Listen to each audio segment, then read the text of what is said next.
잘생겼네 내가. 오늘 영상 하나 잡았다. 네.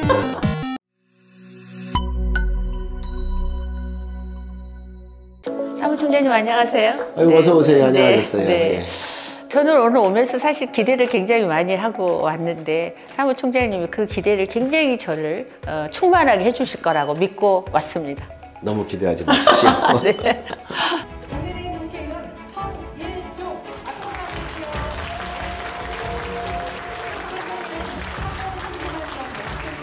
내가 인터뷰했던 영상을 보시면서 인터뷰 해본 적은 없으시죠? 없어요. 소감 한번 말씀해 주시죠. 그 잘생겼네요 내가. 저 이런 소감은 처음 들어봤습니다. 처음으로 빵 터지는 거를 네. 이 대표님 처음 봤어요 오늘. 네, 네, 그랬더니 내가 오늘 성공했네. 오늘 영상 하나 잡았다. 네. 사무총장님이 중진 이제 3선이시잖아요. 기대들이 이제 걱정들을 많이 하니까 기대도 크다고 하는데 한 말씀 하시죠. 기대한 것 이상을 일을 해야지요. 정책의장 할 때도 네. 정말 열심히 일을 했었고 네. 또 사무총장 와서도 국회의원 일하는 자리잖아요. 그렇죠. 전부 다 새로운 각도로 보고 있는데 좀 부끄러운 얘기이긴 한데 우리 당이 많이 망가져 있어요.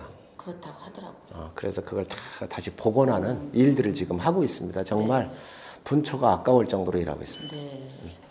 그거는 아마 성일종 사무총장님이어서 가능하지 않을까. 아닙니다. 다른 사람도 와도 저보다 더 잘할 거예요. 그런데 아닐 것 같은데. 이제 그 일을 할 때 누가 더 내 일처럼 하느냐의 문제예요. 그렇죠.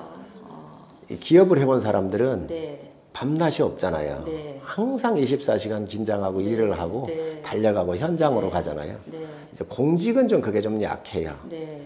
왜냐하면 자기가 하고 싶어도 누군가가 뒷받침이 있어야 되고 또 그런 현장이 열려 있어야 되는데 이제 그런 것들이 이제 여건이 안 되니까 어려운데 저희는 그런 걸 만들어서 합니다. 여소야대 국회에서 사실 여당 사무총장님의 역할이 진짜 중요하다는 것은 뭐 다들 하는 말이잖아요. 향후 사무총장님의 행보 궁금하답니다. 사무총장의 일이라고 하는 게 이게 끝이 없어요. 굉장히 폭이 넓어요. 그런가요? 네, 어떤 때는 우리 당 지도부에 우리 당대표님, 원내대표를 비롯해 정책의장 뒷받침도 해줘야 돼요. 저희가 다 인사권을 가지고 있잖아요. 그러니까 필요할 때마다 거기에 맞는 사람 지원도 재정적 지원도 해줘야 되고 또 정부하고도 또 일을 해야 할 때가 좀 많이 있고요.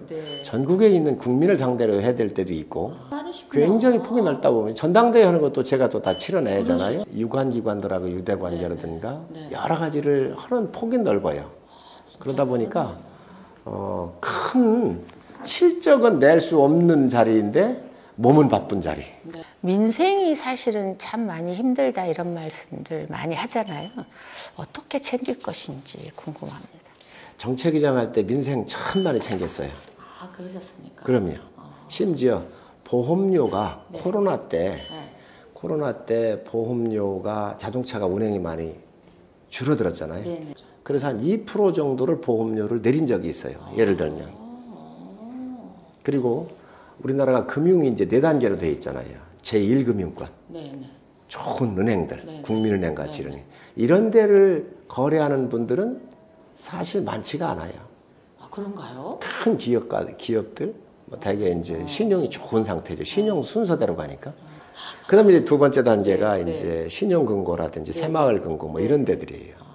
이게 참 대부시장이나 또 카드깡 같은 거 해가지고 갑자기 신용이 급락하는 경우가 있어요. 이런 분들에 대한 이 긴급 생계 대출을 통해 가지고 이런 사금융권으로 떨어지지 않도록 하는 이런 민생 같은 걸 많이 그런 거를 만들었었지요. 그게 금리가 15.9예요.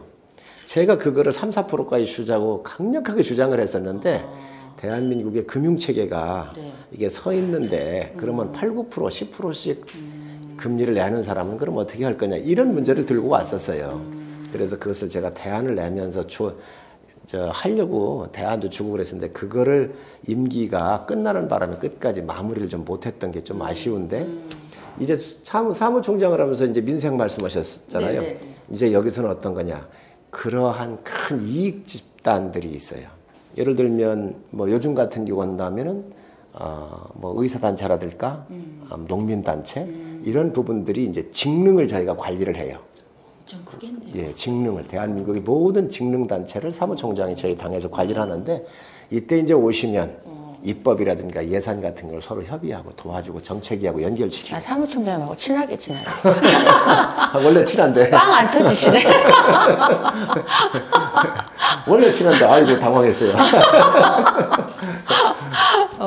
22대 국회 1호 법안으로 저출생 해소를 위한 국민연금법 개정안을 내놓으셨다고 들으셨거든요. 그럼 뭔가요? 저출생이 이제 국가 생존 문제와 관련되어 있는 가장 시급한 문제예요, 우리나라에. 그렇죠. 일본의 국정과제로 다뤄야 되고요. 그래서 제가 정책위장을 할 때 큰 국가적인 아젠다 4개를 잡았어요. 하나가 저출생, 두 번째가 격차 문제, 격차 해소 문제, 세 번째가 기후 대응 문제, 네 번째가 미래 성장판 확보 문제. 그래서 저는 일본의 가치를 저출생으로 놨었는데 저출생은 3단계로 보시면 돼요. 결혼할 때까지의 청년들이 결혼하는 단계까지. 여기에서는 뭐냐, 집 문제, 결혼 비용 문제가 상당히 중요해. 이거를 국가가 지원해야 되고요. 두 번째, 결혼했잖아요. 아이를 낳아가지고 이 아이가 성장을 해서 사회에 나갈 때까지의 보육과 교육에 대한 문제. 이게 두 번째 문제예요. 세 번째가 노후 문제예요. 아이를 낳다가 부모들이 자기 노후 준비를 못해요. 특히 아이가 많을수록. 그럼 국가 책임져야 될 거 아니에요. 그래서 제가 17개의 법안을 준비를 해놨어요. 저출생 극복으로 해서. 그 중에 1번이 이제 출산 크레딧인데 이건 뭐냐. 아이 2명 날 때부터 연금이나 이런 것들을 연계하게 하자는 건데 아이 1명 낳았을 때, 2명 낳았을 때, 3명을 낳았을 때 부모들이 노후를 국가가 좀 예산을 넣어서 미리 넣어서 국가 예산을 넣어가지고 연금을 좀 많이 주자는 거예요. 아이 2명 낳았다 그러면 연금 100만 원 나오는데 200만 원 주면 될 거 아니에요. 아이 셋 낳았다 한 500만 원 좀 줘보세요. 나이 들어가지고 노후가 보장이 되잖아요. 이런 크레딧 제도를 좀 만들어야 되겠다. 그래서 17개 법안 중에 제일 먼저 내놓은 게 그 법안이에요.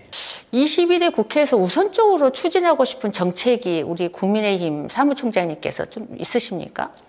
저는 국회가 존재하고 정부가 존재하는 것 중에는 여러 가지가 있겠지만 아무래도 약자들을 위한 정책, 약자와 함께하는 정책들이 우선적으로 해야 그 약자는 결론적으로 가보면 격차 문제를 해소하는 길입니다. 우리가 격차가 여러 가지가 있잖아요. 소득 격차, 교육 격차, 지역 격차, 의료 격차, 교통 격차 이런 것들이 다 있단 말이죠. 보면 그 격차라고 하는 거는 상대적으로 보면 약자예요. 이거에 대한 균형을 맞추는 일이 정치의 본질이고 또 국회가 해야 될 가장 우선순위의 그런 일 아닌가 싶어요. 과거에 저희 전신내 당들이 비교적 약자에 대한 것들을 많이 했다고요. 그런가요? 그런데 이제 산업화를 해가는 와중에 기업 중심으로 일단 보릿고개를 넘어야 될 거 아니겠어요? 그러다가 보니까 이제 기업가의 지원을 많이 해주고 또 성장 중심으로 가다 보니까 사회적인 그늘을 조금 등한시한 문제가 있었죠. 그렇지만 거기에서 의료보험의 도입이라든가 재형저축 이런 것들은 정말 약자들을 중산층으로 끌어올리는 굉장히 아주 시기적으로 적절했었고 성공적인 정책들을 저희 당이 다 만들어 왔던 거예요. 그런 이미지가 좀 쌓이다가 보니까 그래서 그렇지 사실 약자를 위해서 왔었던 것은 저희 국민의힘이 훨씬 더 이력이 많지요.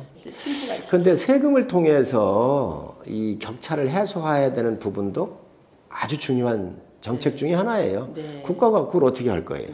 그렇기 때문에 세제를 통해서 격차를 해소하고 지원하고 하는 것은 뭐 기본인데 그렇기 때문에 선진국들 같은 경우는 법인세도 좀 우리보다 훨씬 낮고요. 상속세도 상당히 낮습니다. 근데 이거를 부자감사라고 하는 참 국민이 들었었을 때 금방 솔깃한 이 말 한마디에 이게 걸림돌이 돼서는 안 돼요. 이 본질이 정말로 부자들을 그냥 감세하기 위해서 하는 거냐 아니면 경제 성장에 대한 큰 파이를 키워서 그 과실을 함께 나누려고 하는 거냐. 네. 이거를 잘 떠들어 보면 네. 이제 양비론이 있겠지만 네. 저는 이 부분을 좀 국민들께 잘 보실 필요가 있다고 생각을 해요. 이제 서산, 태안 지역구로 좀 넘어가 보려고 하는데요. 사실 최초의 삼성 고지에 오르셨던 거는 또 우리 서산, 우리 태안 이 주민들의 어쨌든 뒷받침이 있으셨을 때 가능하셨잖아요. 그럼요. 그래서 이번 기회에 이분들에게 사무총장님이 선택한 이유를 하나 영상으로 찍겠습니다. 정말 우리 태안과 서산에서 3선 국회의원이 연속해서 처음 나왔습니다, 이번에. 이 기적을 우리 지역 주민들이 만들어 주신 거지요.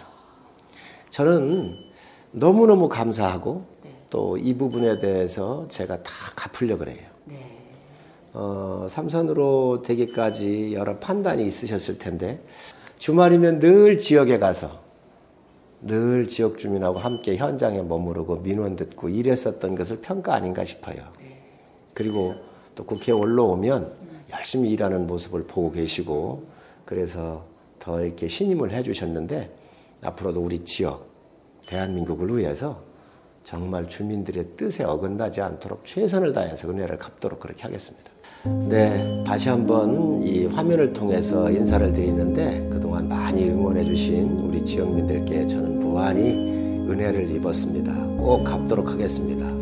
우리 서산과 태안 곳곳을 지난 8년을 누볐듯이 앞으로도 4년을 부여해 주신 기간 동안 두 발로 누비면서 곳곳에 땀을 꼭 흘리도록 그렇게 하겠습니다. 더더욱 많이 응원해 주시고 또 함께 해 주셔서 우리 서산과 태안이 대한민국의 중심의 지역이 될 수 있도록 함께 동행을 해 주셨으면 좋겠습니다. 열심히 우리 지역과 대한민국을 위해서 일하겠다는 말씀을 다시 한번 드립니다.